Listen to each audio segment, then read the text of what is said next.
बिस्मिल्लाहिर्रहमानिर्रहीम। अस्सलामुअलैकुम। क्लास 4, उम्मीद है कि आप सब लोग खैरियत से होंगे। अज़ीज़ तालिब इल्मों, आज हम दी गई मश्क को हल करेंगे। दी हुई मश्क में सवाल नंबर 1 देखें। दर्जिल अस्मा की मोनस लिखें।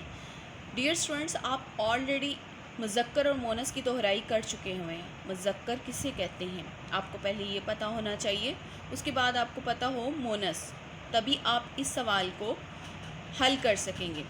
तो स्टूडेंट्स, मुज़क्कर नर को हम मुज़क्कर कहते हैं और मादा को हम मोनस कहते हैं। तो इसी डेफिनेशन को मद्देनज़र रखते हुए हम लोगों ने दिए गए अस्मा की, यानी कि हमें मुज़क्कर दिए गए हैं, हमने उनकी मोनस लिखनी है।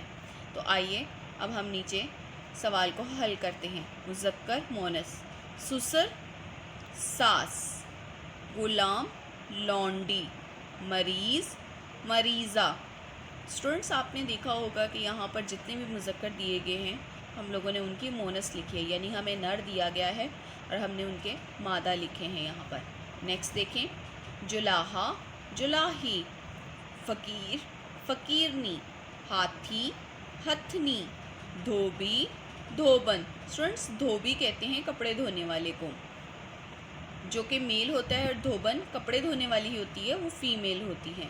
वालिद वालिदा, बंदर बंदरिया, उस्ताद उस्तानी, राजा रानी, हर्न हरनी, बूढ़ा बुढ़िया। स्टूडेंट्स, बूढ़ा का क्या आएगा यहाँ पर? बुढ़िया। सैयद सैयदानी, चूहा चूहिया, खादिम खादिमा, खालू खाला, नाग नागिन। स्टूडेंट्स, ये था आपका पहला सवाल जिसमें आपने दिए गए मुज़क्कर के मोनस लिखने थे। स्टूडेंट्स, इसी तरीके से आपको जो आपने पहले मुज़क्कर के मोनस पढ़े थे वो अच्छे से रिवाइज़ भी हो गए होंगे। तो आपने अब इस सवाल में जितने भी मुज़क्कर के मोनस लिखे हैं वो आपने दोहराने के बाद ज़ुबानी याद करने हैं।